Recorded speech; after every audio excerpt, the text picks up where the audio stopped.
You're listening to the Primal Happiness Show, a podcast dedicated to helping you thrive in this crazy modern world.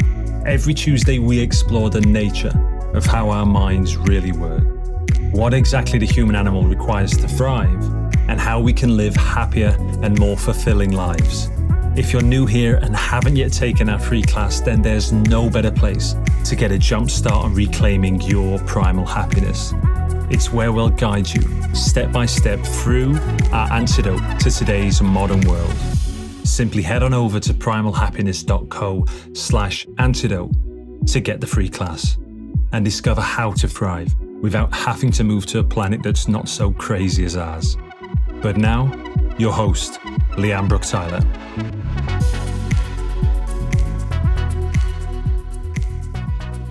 Hello, my beautiful people. A huge warm welcome back to the show.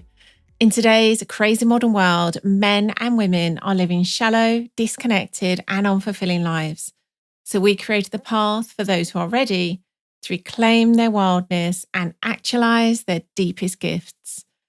And I'm so happy that we have the next kind of breadcrumb or step on that path available to you, which is our brand new creation, Waking the Wild Heart. This is a journey into the wild and soulful depths of intimacy, love, and polarity. And it's for both individuals and couples and men and women.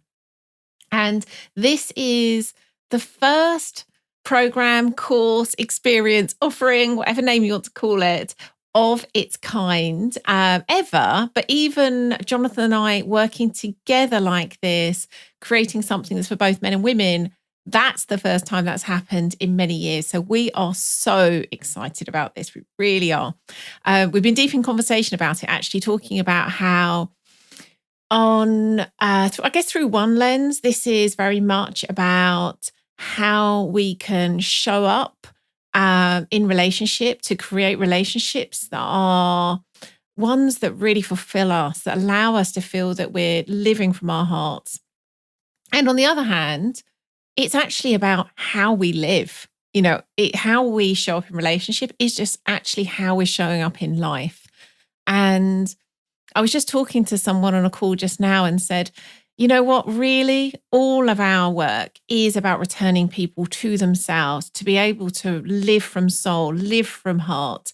And this is the latest way that we're offering for people to journey into those depths with us. So if you are feeling the call to this, if you are feeling in your heart this is for you, come and claim your space. There's limited spaces and they're already going. We're starting on the 3rd of September. And is there anything else I need to tell you about that? I don't think so. You can go and claim your place right now. And the link for that is primalhappiness.co/WTWH. I'll end with something that I've been sharing each time I talk about this. And I think it really does speak to the power of this work. We can measure the extent we're living fully by how open our hearts are. Living fully is living with an open heart. Are you ready to live fully? So if you are, we'll be seeing you on the 3rd of September as we journey into Waking the Wild Heart. And now into this week's show. It is with Toku McCree, an author, speaker, and coach focused on bringing Zen teachings to the world of business, leadership, and coaching. He trained for over 2 years as a Zen monk, and whose clients work with some of the world's top organizations, including Facebook, Google, the New York Times, United Talent Agencies, Nokia, and more. And you're going to hear in a moment why his background as a monk is particularly delightful and I guess even ironic given the topic of the show. So in this show, we spoke about how and why Toku has created and embarked on a no-woman vision quest.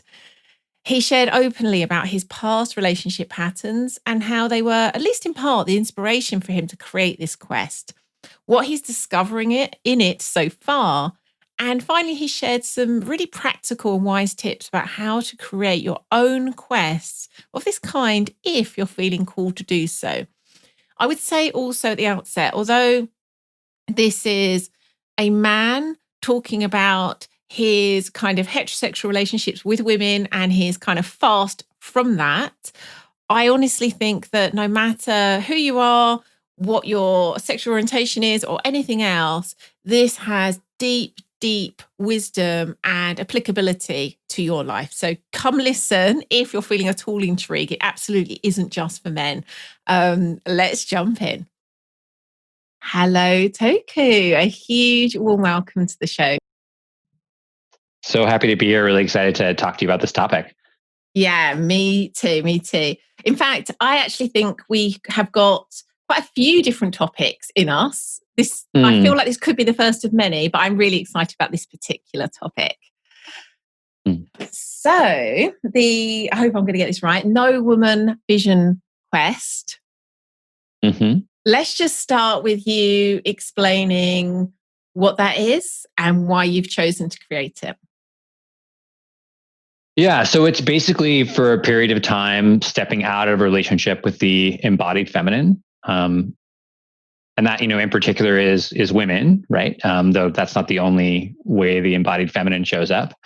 And then I have a certain set of rules that I abide by. So there's sort of obvious things like no dating, no flirting, no sex, no making out with women. So that's sort of off the table. But in addition to that, there's I actively try to not look at women beyond a glance, not look at women's pictures on Facebook, not actively fantasize about women. So there's a real kind of stepping back from my relationship to the embodied feminine.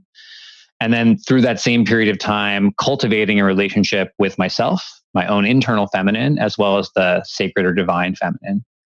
So that's sort of what it is. I could pause there to give you questions about that, or does that make sense? No, that's beautiful. So I can't remember if you just said, or I just think I remembered. It's for 6 months? 9 months. 9 months. Okay. Yeah. Wow. For 6 months, I'd be almost done. Yeah. Oh my goodness. That is a long time. Wow. Yeah. Yeah. It sounds, certainly for me, like long-term commitment is hard. So there's definitely my stuff in that. I'm like 9 months. Wow. And I guess, first of all, I think what would be really cool is for you to talk about why you are, I guess that more the broader idea of creating this intentional withdrawal from something, a relationship to something, using something. And that obviously shows up in all other things. For example, as before we started talking, I was saying, Jonathan, the co-founder of Primal Happiness, leads men on vision quests, which are kind of fasting from almost everything, going away in the middle of nowhere, having nothing at all, including food. And so I'd love to just have your sense of kind of what's been your experience. I know you've got great experience in other forms of fasts. And I guess why you've chosen to do this one. And also, I think it'd be interesting to know why it's 9 months as well. Because again, for me, that sounds like a long time. Yeah. It's felt like a long time over here. I'm at a place now where it doesn't feel that long. I'm sort of lost track of what the timing was. I think I'm actually close to only having 100 days left. But I've started holding it in a different way. So there's a few different reasons why I did it. So, about 3 years ago, I had a coach who I just ended a long-term relationship, and he said, "Well, I really think you should take on this practice of like a 9-month, I think called a feminine cleanse or no woman diet." There's a lot of names that go along with it, as a way to kind of reset a relationship. Did I hear that right? No, it ended. Oh, okay. I was going to say cruel coach. Yeah. No, it would be cruel. So it was a 2.5-year relationship. And in it, I really kind of saw it had this particular pattern with the feminine that was problematic. And I was really like, I'd like to get married, have kids. And he said, this would be a really powerful practice to take on. So I decided to take it on. And then right as it was happening, I'd met a woman and we'd sort of gotten involved. And so I was kind of in the cleanse and also kind of not, kind of talking to her. And at about 3 months in, I basically decided to break that fast to be with her. And then we were in a relationship for 2.5 years, got engaged. And then that relationship also ended. And so partially it was sort of like, okay, there's this thing I committed to that I just am not in integrity with. So partly it was just sort of like, okay, it became very clear from a gut level, this is something I need to take on. That my last relationship, while really lovely and have learned a lot, it was quite painful. And the ending of it was quite painful. And I was really committed to, and I really saw more fully in that relationship than I'd even seen in previous relationships, like this real pattern I have with women and the way I show up and the damage it causes me and the women I'm in a relationship with. And so I was really clear. I was like, I want to create a really divine, amazing partnership. And if I don't change the way I relate to the feminine, I'm just very likely going to recreate it again. And I just don't want to do that. I mean, for a lot of reasons why I don't want to do that. And then I think also the other reason why I took it on, particularly right after a breakup, was that when I ended my last relationship, I went on a sort of a little bit of context. So that relationship was the first relationship I'd had after living at the monastery. So like, it was kind of my first relationship. It ended in my 30s. It was really significant. And so I was like, well, I'm going to go on like a rumspringa. So I like slept with a bunch of women, which was like fun in a particular way. But like looking back, I was not super proud of how I like was during that time period. And so I was like, okay, if I don't put myself in a container after this relationship, the likelihood of me doing that again, just going and sleeping with a bunch of women in a way that like isn't really honorable of them and of myself, is like really high. And I also didn't want to repeat that. So those were a couple of the like structural pieces. And then specifically why the practice called to me was, I lived as a Zen monk for 2.5 years in a monastery. And there's something about the ritualistic diving into a very strict container where even though it's uncomfortable, it always reveals some aspect of yourself or the divine to you. And so I just sort of trusted, okay, like if I get into this container and really commit to it, that I'll discover things that will surprise me both about myself and about my relationship to women. Yeah, beautiful. It's interesting you listening, because I was sorry, not you listening, me listening. It's interesting as I was listening, thinking, on the one hand, I can really see that it's only when we're able to get some distance or elevation from something can we sort of see ourselves in relationship to it. And then on the other hand, there's a quote, I don't even know who it's by, so I'm just going to paraphrase it gaily. It's something like, what's harmed in relationship can only be healed in relationship. So this idea, I guess, through the lens of, say, for example, David Dada's work, like how we get to stage 3 relationships is sort of through working together in relationship. Like we expand through that act of relating. And I think both are so just, I think it's one of those kind of things, like, I'm not saying like pick one. I just wonder what your thoughts were on that. Yeah, it's something that I get a lot when I talk about it, mostly from men, which is interesting. Like when I talk to women about it, like they seem to be like, oh yeah, like no problem. But men are often like, well, but couldn't I just do this in relationship? So I'm very clear that if I am lucky enough to be in relationship again, that I'm going to have to do a bunch of work inside relationship. So I'm not like, oh, this is going to fix what happens for me inside relationship. But looking back at the pattern of how my last relationship began, like pretty much from the get-go, I set it up in a way was really problematic. So, and part of this has to do with my own understanding of like my own childhood wounding and the way I like have related to women. Like I actively will go out and choose women that I'm going to create a particular pattern with. And so if it's established from the very beginning that that's sort of the pattern in relationship, then like the whole relationship is going to be, if the masculine is responsible for the culture of relationship, if I'm setting up the culture of relationship to look a particular way or be in a particular shape, that's going to be really hard to change. And so I think there's work to be done inside the relationship. And, if I can get to this place of deep rapport with myself and to a place where I don't need a woman to provide me sort of the emotional nourishment that my sort of heart desires, then I can bring myself more fully and wholly to that relationship and then do that work as a whole man, as opposed to like doing that work from my like childhood dysfunction. Yeah, that really makes sense. Mm. There is what I heard in that, and let me know if I'm off with this, but I guess really finding a way of giving to yourself what you have been searching for in relationship. So then you can come to the relationship without searching for that there. You can then, I guess, create expansion from that place of or like wholeness, as it were.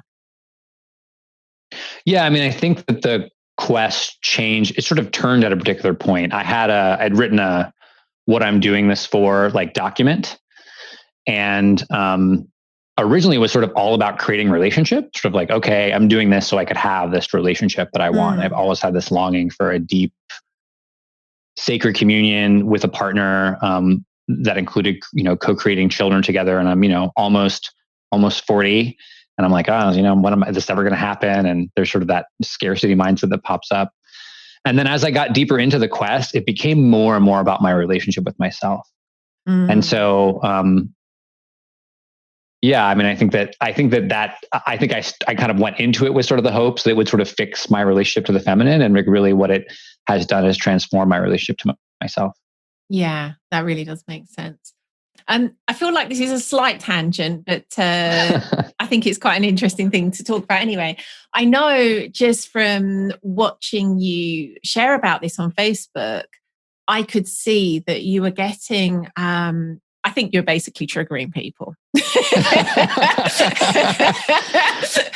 Like, how dare you? What do you mean the feminine? Or what do you mean like, and I think initially you called it, I think, a feminine cleanse. And so there was this way that people were relating to that. And I think particularly women were being triggered by that, like, so the feminine is something you need to cleanse from.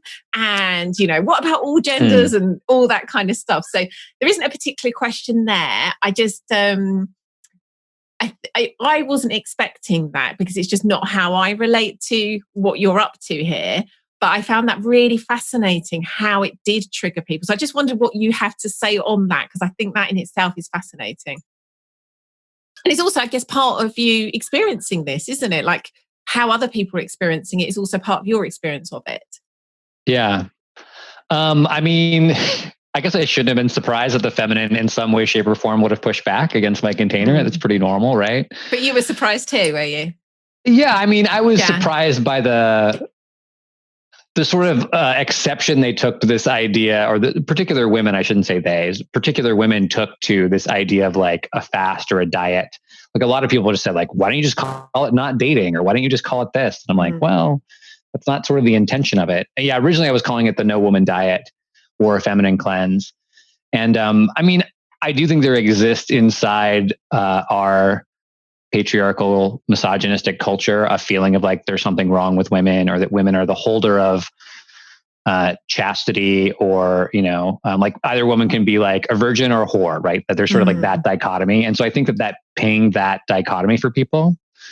So I got it. Like it made sense, and I appreciated the feedback. But yeah, I just think that it's a fraught time, and we're also going through a pretty big transition in how we understand the masculine and the feminine, right? So there was this old school, like in the 50s, 60s, 70s, even pretty recently, this idea of like, a man is a man and a woman is a woman, and there's sort of like a very divided culture. And then there became this sort of like almost like neutering of the male, of the masculine. We want men to be like sensitive and not beat anybody up. And there's sort of like a return to kind of a more balanced masculine essence. And you're seeing a lot of men, or more and more men, starting to do that work of like, I'm not just a bro, but I'm not just sort of like a hippie that like has no, can't like be powerful. We're kind of seeing a return to that balance. And so there's naturally going to be some upset about that, I think. I took it as, I try to always hold all feedback from the feminine as sacred feedback. And so I took it in and appreciated it. And that's why I changed the name from Feminine Cleanse to No Woman Vision Fast or Vision Quest. Because to me, it felt like a balanced approach of like, hey, I'm honoring the fact this is about eliminating women from my life. But I took the word like cleanse or diet out to sort of just like try to remove any idea that women are toxic. So I know, and I love women. I mean, that's kind of the problem, right? It's like, I love women and want to spend time with them. And Yeah, I mean, I've been a bit of a playboy, a bit of a ladies' man in the past, and gotten a lot of significance from that. And I don't want to, I don't want to be in a relationship with women because, like, I'm walking down the street and I feel like, oh, my ego feels really good because I've got this, hot girl with me. I want to be in a relationship with a woman as a real human being, as a divine partner, as someone who I appreciate for their uniqueness and who I can create something with, not as not as a trophy piece. And so for me, that's what this whole thing is about is creating something in myself so I can really join with the feminine in a way that's different. Mm. Yeah, I really love the way that you've. I mean, I could really see the maturity and openness with which you were responding to those comments. I remember thinking like, oh, I really love the way you're being about this. And I didn't know that is actually why you changed the name. Like, I really love the way you kind of took that in. But then also kind of stayed true to what it meant for you, but was also honoring of what was coming in. I think that's which is interesting itself. It's a bit paradoxical given the fact that it is about having the fast from the feminine, and yet even the feminine kind of fed into what that looked like. Yeah. Yeah. I mean, it's impossible to eliminate the feminine completely. And I mean, I wouldn't, there are some men that hold like, I've heard men like, wow, I shouldn't even talk to my mother. And I'm like, that's crazy. Right. So it's not that I can't talk to women at all. It's just to be really attentive and careful and conscious about how you do that. And, even in a Zen retreat, we don't actually fast from food, though there is times. But the idea is when you take food in, you take it in really consciously. So I definitely still take the feminine in, and I'll see beautiful women on the street, and I have like a practice of like, I'll notice them and then just breathe their energy into my body and then like let it go. So it's not like I'm not aversive to the feminine or angry at it or angry at women. It's really like a place of really being conscious and being appreciative, and really starting to look at what is it I'm trying to get from women that I could just give to myself. So instead showing up to relationships with women from a place of like offering or co-creation, not like, how do I get my needs met? Yeah, makes real sense. Would you share some of the I don't know the word to use, maybe practices? I'm thinking I've seen your kind of dates that you go on. Would you just share some of the ways that you're practicing into this? Because I think they are delightful actually. And I think I bring some fun to this too. I think we can see things like fasting as like really serious, but I feel that you're bringing some like levity to this too, which I really appreciate. Yeah, I definitely had very serious periods of time where I was being very strict, and I like at a certain point like eliminated caffeine and wasn't watching TV or alcohol. Like I was like really like kind of intense aesthetic practice, which I think has some value. So some of the things that I'm practicing is I write every day. I write a letter to the sacred feminine. Not perfect. I haven't done it every single day, but I have a journal, and I sit down and literally just write a letter. And some of those letters have been really angry. Some of them have been love letters. I had a practice for a while where I would every morning and night say good morning, good night to the sacred feminine. So I would typically go outside and get present to nature. I did that because I wanted to cultivate a relationship with the sacred feminine, but it felt like very ephemeral. But that was something I really remember from being in a relationship, was that's like a practice I fell into very naturally. Every morning I would sort of greet my partner and tell her that she's beautiful. And every night I would say goodnight to her and tell her that she's beautiful. Like I'd had that practice in relationship. And so I was like, okay, well, can I have that practice in relationship with the sacred feminine? So I would go outside and just greet the sacred feminine and say, oh, my love, you look so beautiful today. Thank you so much for giving me the morning. And so that was another practice I've been doing.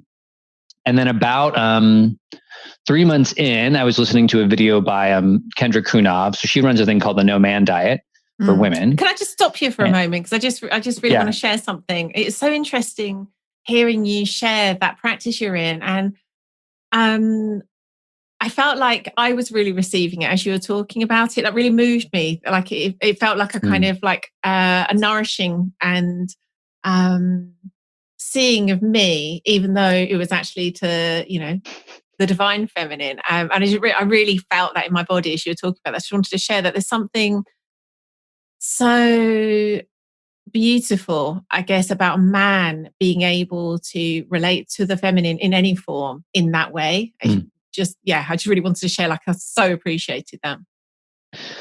Thank you. I think inspires me to start doing it some more, just to feel like women are feeling that. Yeah. I mean, I think that there's, ultimately, like, I want to see the sacred feminine as women embody it, right? So seeing the sacred, the embodiment of the sacred feminine in women and appreciating that, rather than appreciating sort of women as object, or women as like status symbol, or women as asset, right, in a particular way. So yeah, thank you for saying that. That's really sweet. Yeah, thank you. And I interrupted you. Sorry, you were talking about Kendra. Yeah, feminine, right? So Kendra there. has this. Yeah. Kendra had this.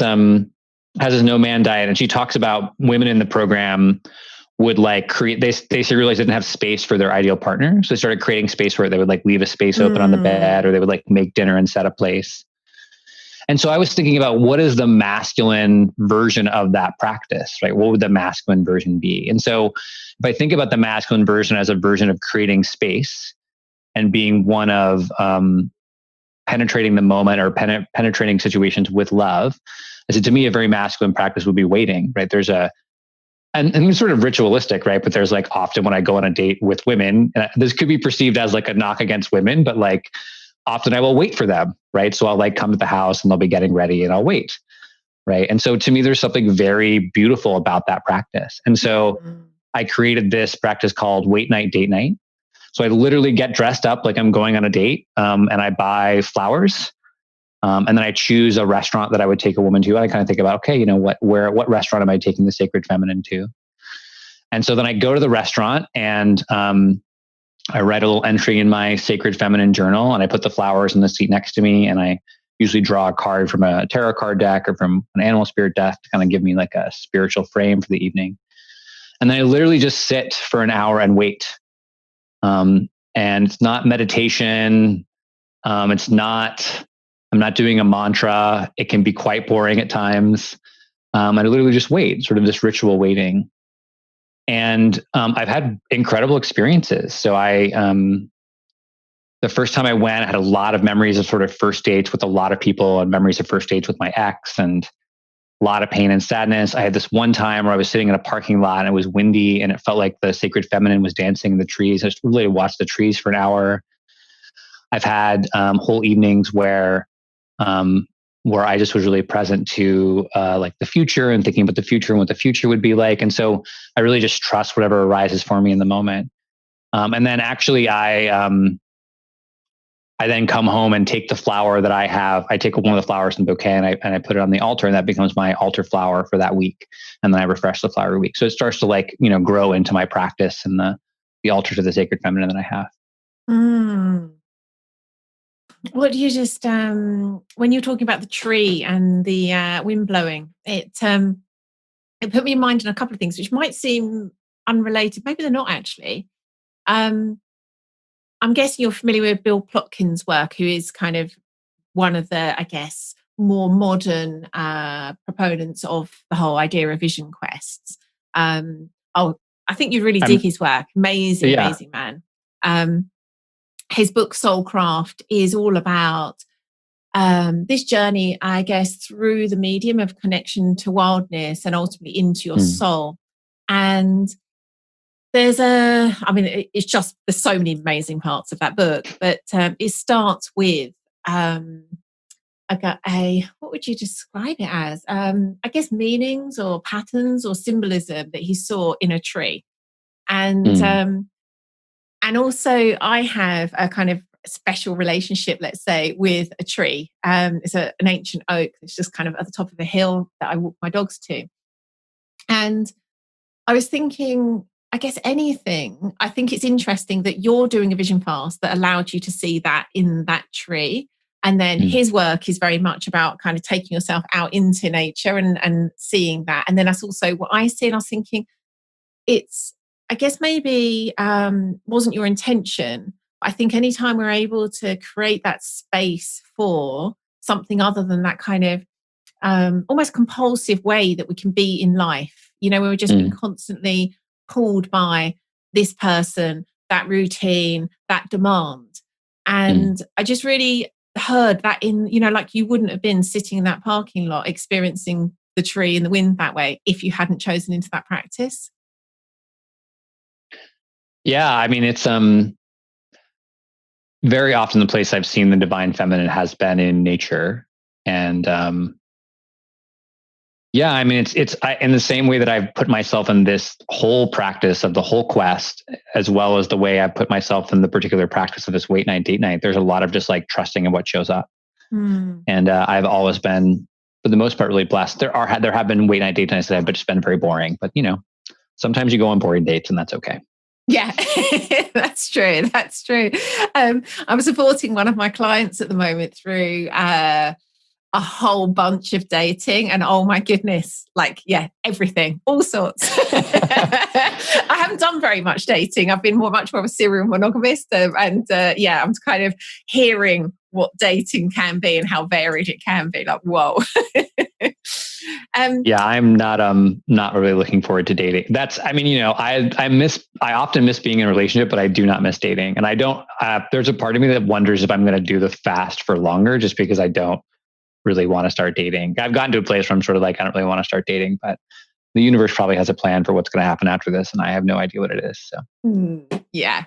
So what I'm intrigued to know is what you've noticed, both in terms of, I guess, urges or kind of the way that your pattern's showing up now, even though you're in this kind of fast period, and also what you've noticed that's coming from it in terms of that elevation or insights about things you wouldn't have necessarily seen had you not been in that practice.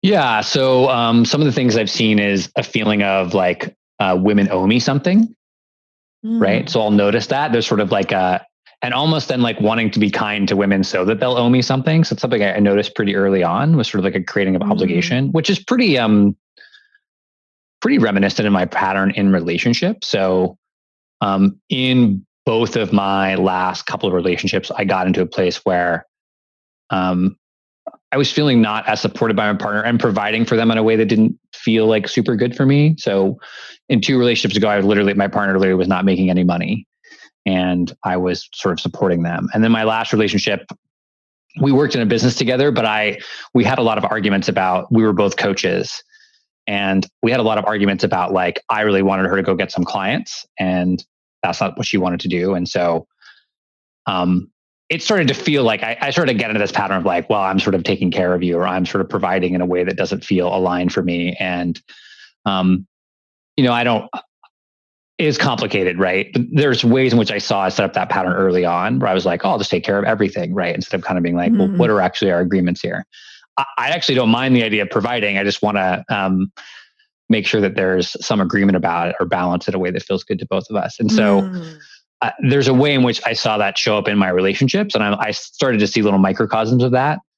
I definitely saw some like anger at women really show up. Like, it was interesting. It doesn't show up as much now, but early on when I was living in Florida, I would walk and there would be these like really attractive women wearing like barely nothing. And I noticed it wasn't just that I was I didn't want to look at them, but I'd be like kind of like annoyed that they were like so attractive and like right in my space because I couldn't look at them. So that was kind of interesting to see that sort of that anger, frustration with women. And then mostly what I saw was like sort of not wanting to deal with my own pain, suffering, and tenderness, and like wanting to find a woman to sort of take care of me in that way. And so not really knowing how to sort of husband or be with, I sort of husband and sort of husband my internal feminine, or father like the younger parts of me that were in a lot of pain. So those are kind of the things that I noticed that really showed up. And then as like the elevation, people have said I've felt different. It's very hard to see on the inside how you're changing. Perhaps the biggest thing is that I've gotten to a place now where I'm like, don't feel like I need a woman anymore. I think I'd still like one. I have moments that I'm not sure. Mostly I'm sort of like, yeah, I think I would still like a woman, or like to be with a woman. But there's not sort of this like well, my life is meaningless without a partner, right? And also to sort of like, I think that I've felt, well, if I die without getting married and have children, I will not have lived a life. I've gotten to a place of like, well, if I were to die in a month, I still feel like I have gifts left to give to the world. Like, I can accept that as I've lived a full life, and I choose my life as it is complete. So that feels like a level of elevation that's shifted in me. Yeah. It's what I was hearing there was, if we look at it through the lens of the masculine being orientated towards freedom, it really feels like there's a level of, it feels actually more than freedom. It feels like liberation. Like you're able to have that kind of sovereign discernment as to, like, it really, again, going back to, I love David Ada's kind of stage 1, stage 2, stage 3 model, because I think it speaks so beautifully. Like, this isn't a return to 1950s dependency. This really is like from a liberated place, choosing in or not. And it really feels like that's what you're, I'm not going to say like, oh, you're done, Toku, but like, it really feels like that's, that feels, from what you're describing, very present in your reality now. Yeah. And I mean, I do think, kind of speaking to your earlier point about relationship, I'm sure that when I, again, if I'm lucky enough to be in a relationship again, I'm sure that those patterns will show up again. Oh, yeah, I mean, I'm sure mess. You'll be back to. I'm joking. Oh, sorry, Karen. Who knows? I mean, maybe that might happen, right? Yeah, no, I don't think okay. so. I don't think so. But these things can surprise us. They're like, I'm done, and then like, oh no, I hadn't spotted that. Well, I mean, that's the way I was when I ended my last relationship. As I, we decided to consciously uncouple, whatever that means exactly. And we spent 2 months sort of saying goodbye to our relationship. And, it was not an easy process, but like we really stayed present and loving and kind with each other through those 2 months, which is a difficult thing to do, especially when the model of relationship is, my previous relationship, I gave my partner 3 days to leave my apartment. And then we basically never stayed together again. Like we broke, it was quite intense. She was really pissed at me, and, I can understand why. So to take 2 months to very consciously separate our lives and say goodbye to each other, and not that it was completely clean, was really hard. I think I had a bit of spiritual arrogance of like, oh, because I did that, it won't be that painful. And it was excruciating. The first couple of weeks I was fine. And then this overwhelming grief really hit me. And yeah, I went through a month and a half of, I would say, probably the most painful period of my adult life, that month and a half, just really, really deep grief and pain of the loss of that relationship. And then also, I think a lot of grief and pain I hadn't dealt with from before. So I do think there can be a bit of spiritual arrogance of like, oh, I did this quest, and now, I'll choose a perfect woman and I'll have a perfect relationship. And the one thing I will say is the quest has done a really good job of continuously humbling me and reminding me that I'm not a perfect enlightened being of light, and I'm still a messy human being. If anything, it's sort of like coming to terms with or accepting that if I'm in a relationship, what I'm offering a woman is sort of this messy human being that I deeply love, and that I want to find a partner that can love it as well. Not love the sort of presentation of the masculine that I like to pretend to be, but this sort of beautifully frail version of who I am, which is strong in its frailty.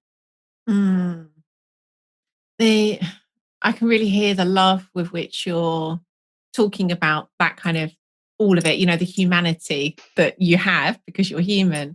I was in a conversation earlier with Jonathan, and just talking, and this is going to sound like such a cliche, those things where you see and you realize you're seeing something that billions of people have seen a billion times before, but suddenly it hits you as being really profound.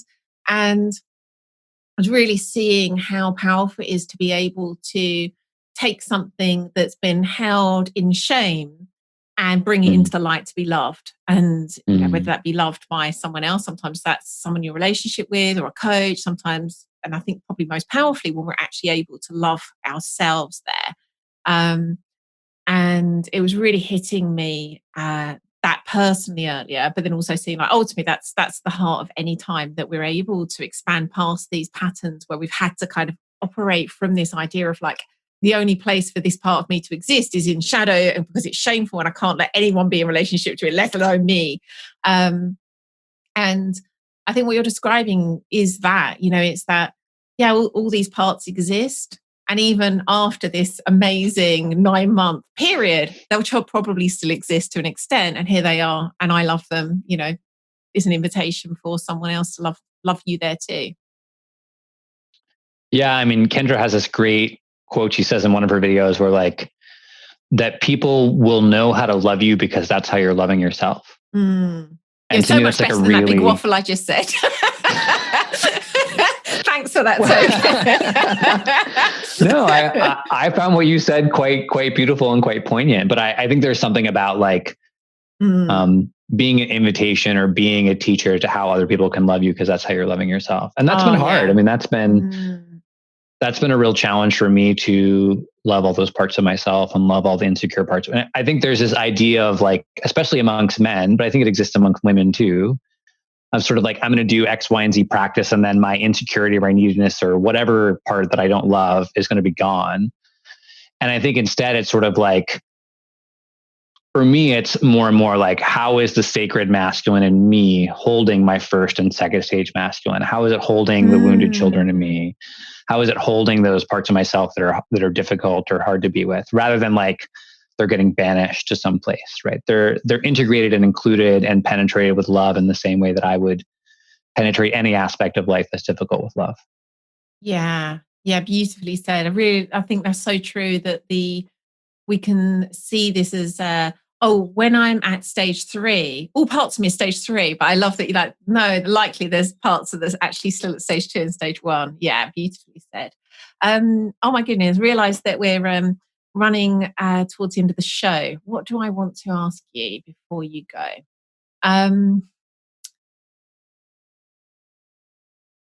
Something, and we may have touched on this already, but it just occurred to me. What would you predict is going to be like if you were to enter into a relationship at the end of this quest? What do you predict is likely to be the kind of pattern that's most likely to reoccur that you need to then be in conscious relationship to? Or like what manifestation of the pattern, if it's kind of one pattern? I mean, generally the pattern I have in relationship is, so there's kind of twofold. So one is choosing women that are going to depend on me. Mm-hmm. So like I have I once like I get suspicious if I have like a really strong, like guttural attraction to a woman that I don't understand. And usually I find out later on that she's like kind of a mess. And I don't mean that in a sort of judgmental way, but like, she usually has like trauma in her background. Like there's something about like, yeah, my picker is attracted to that particular shape of woman. So I have to be kind of careful about that. And I think that probably I'll choose a woman that's deep or interesting in that way. Like, I don't think I can completely unravel that, but at least choose a woman maybe who's done some work there and is willing to do more work. I think that probably the biggest pattern I'll have to keep an eye out for is I have a tendency to pretend I have fewer needs than I do and pretend I'm more okay with things that I'm not. And so it's going to be really important for me early on in a relationship to like communicate about what I need, ask for what I'm looking for, and just be honest about what does and doesn't work for me. Because my tendency is to be a bit of a shapeshifter and blend or try to become the man that I imagine this woman wants, rather than just like being who I actually am. And then seeing like, does this, is this woman in love with that? Is she attracted to that? Does that polarize her or not? Not becoming someone else because I think that's what women want. So that's going to be I think the hardest thing, because it's just such a natural, I think it's something we all do, right? When we're seeking relationship, is we try to make ourselves as attractive as possible.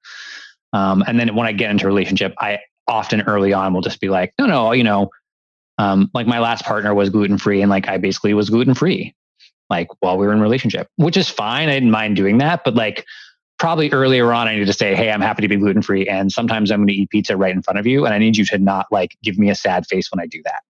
Right. Because it just is awful and I'm not enjoying the pizza anymore. Yeah. And so, but I set it up as like, that's perfectly okay. Right. So it was quite a shift when we had to like get to that place of talking about it. So that's the one I imagine is going to recur. And then the thing that I am anticipating about my next relationship, knock on wood, is it will eventually be kind of boring. I think there's my therapist has said to me several times, like, a healthy adult human relationship is kind of boring, right? And there's a part of it like wants relationship to be interesting, and interesting can often be really dramatic and volatile. So not that there can't be romance and excitement and spontaneity, but like, am I willing to be comfortable with what is maybe healthy and a bit boring? And I mean, honestly, a lot of the quest at this point has been just like, I've gotten to a point where like, it's kind of boring, right? It's not, early on, it was like I was having all these big insights and it was really gut wrenching and like, it was really dramatic. And mostly my quest is about, living my life and making food for myself and doing these little rituals. It feels very mundane. And I've started to get to a place of just really deeply appreciating the mundanity. And I think that in some ways, like, that's the majority of a relationship, right? It's cohabitation, living with a partner. And if I can learn to be at peace with and deeply appreciate the beauty of mundanity and living with myself, that means hopefully, knock on wood, that I can find and appreciate that in a partner. So choosing a partner where maybe our relationship is good, but boring compared to the old version of me, but maybe healthy in a way that I've never experienced before. Yeah. Oh, wonderful. I'm glad I asked that question. Is there anything that you don't feel like we've already illuminated that you would suggest? And it could be very kind of like practical tips to someone. It could be man or woman, or it could even be something completely different to the kind of Vision Quest you're into. But is there anything you would say, like knowing these things or creating these things will help you create a quest of this kind? I think everyone should do it. It's my opinion. And then I think one distinction I would offer is that people are like, well, yeah, I had this period of time where I didn't date for a year. I was single for a year. And I would say that like, even if you've gone through a period of time where you were like single, sort of not by choice, or like you're kind of like weren't that interested in dating, holding it as a sacred container for a period of time is a vastly different experience. So there's the intentionality really matters. Yeah. Can I just say something? Because I had a realization on something really similar to that this week, where I've been in a practice of noticing something about my relationship to men. And I'd had my one period of being single in my adult life was for 2 years in my 20s. And I've always held this as kind of like this, like, like, look at me. I'm so proud of the fact that I stayed single for 2 years, completely out of choice. And when I look back at it through the lens of what I've been noticing about my relationship to men, like I was in one way or another in all kinds of, none of them were proper relationships, but ultimately I absolutely was in relationship to several men during that period. And I'd never been honest with myself about that until looking at it through this lens of being deeply honest and present to actually what was happening. And it absolutely was not this intentional kind of time of being with myself and not being in relationship to men. So I love that you said that, because I literally just noticed that. I think it was yesterday or the day before. And that was really humbling. Like, yeah, I really wasn't actually single for 2 years. Yeah, I mean, it's interesting. I had a similar experience where like I noticed there were periods of time in my life where I've been single for long periods of time, but it was always kind of like I kind of wanted to be in relationship, or like I was sort of, looking at women in a particular way, and to really set aside the time and say, okay, I'm really going to step out of this or step back from it. It's different. Oh, mine was much worse than that. I was basically sometimes hooking on with my ex, had a kind of long-term flirtation with another man. Oh, all right. Yeah. Yeah. Yeah. Yours so that ambiguity has an impact. Yeah, absolutely. Yeah. So I'd say setting that intentionality really matters. I think everyone should do it. I would say people are like, can I do it for 30 days? I would go, no, not really. I mean, 3 months is sort of the bare minimum. I don't even think it really gets real until you get 3 months in. So, 6 months is sort of ideal. Could be 9 months or a year. So I definitely would recommend people want to do it, take it on. I've written about it. I'm happy to share kind of what I've written about it with your listeners. So consider taking it on. The things that are really important to set up are a yes list and a no list. So even if you're going to do this for a week, you create a yes list and a no list. So yes list is what you're including in it, and no list is what the rules are. Super important that you get a group of whatever gender you identify with, or people, you get a support group that is of that gender. So if you're a woman, getting a group of women that can support you in it, and you literally call them up and say, hey, I'm doing this thing. Can you support me in this? I would not have made it without the men that have been supporting me. So super important that you do that. I do recommend that if you can work with a coach or therapist during the process, that's really helpful to have someone you can bring that stuff to. I'm currently leading a woman through a 6-month no man diet, if you will. So I do that work with clients. So I mean, if any of your listeners want to talk about that, I'm happy to support them in that. Kendra's work is really incredible for women. She does it as a group program, but definitely having a coach is really helpful. And then, what I would say is that what naturally happens when people think about doing this practice is there's like a natural, immediate kind of like, you might be listening to this and you might feel this like uncomfortable tingling in your body. That might be an indication that there is something here for you in doing this. And even people in relationship I've known have done a version of this where they sort of live separate from their partner, even like another room of the house. And like, there's a way you can do it even in relationship. So if you feel that kind of tingling, like it kind of scares you, but kind of excites you feeling, there might be something in it. And what naturally happens is people will feel that, and then their mind and their ego will go crazy trying to talk them out of it and give you all the reasons why it's not a good idea and you can do it in relationship or X, Y, and Z.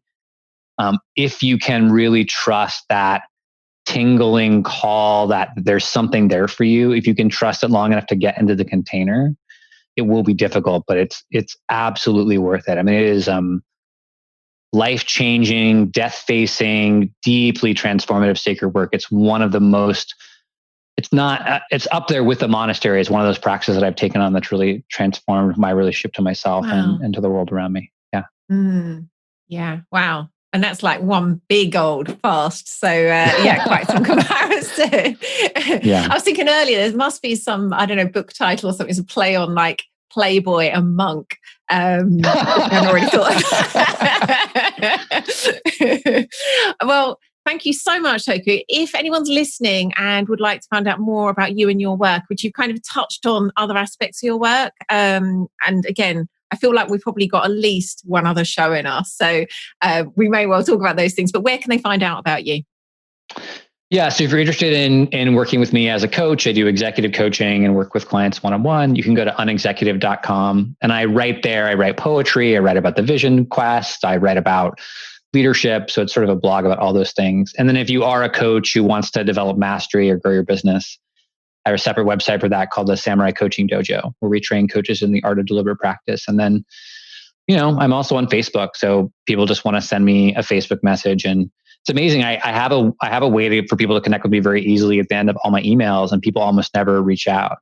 But I think we have this idea that people are inaccessible, but I'm very accessible and love talking to people. So if you have that feeling or curiosity, like reach out, and, we don't need to spend 10 hours on the phone. It could be a 20-minute conversation that will shift something for you. I'm happy to have those conversations with people. Wonderful. Thank you so much. I've seen a lot in this personally that I wasn't expecting to. So thank you. Thank you for sharing so generously. This is like kind of as deep as it gets, really, isn't it, in terms of like personal reveal? So thank you for being so generous. Yeah, happy to do it, and hope that your listeners got something from it. Wow. I loved hearing Toku's wisdom and experiences. Really enjoyed that show. Here are my takeaways. Creating a fast where you remove something from your life is a powerful way of seeing your patterns with more elevation and finding ways to give to yourself what you've previously got from your old pattern. I love how Toku could really see his patterns being revealed so clearly during his fast. And I also loved his reply when I asked him, isn't kind of being in relationship necessary to be able to kind of see and expand through those patterns? And I really agree with what he said, like both. We can give ourselves both, and both have their own place. Clearly, I'm paraphrasing there, but that's what I took from that. The space created by a fast can illuminate or provide connections that are unexpected and unrelated to the intention for the fast. For example, I love Toku's example of seeing the wind dance with a tree. And that's what I've seen over and over as I've opened up the space to get some elevation and some distance perspective on something, I often then realize there's all these other things I'm seeing that I hadn't expected to or intended to see.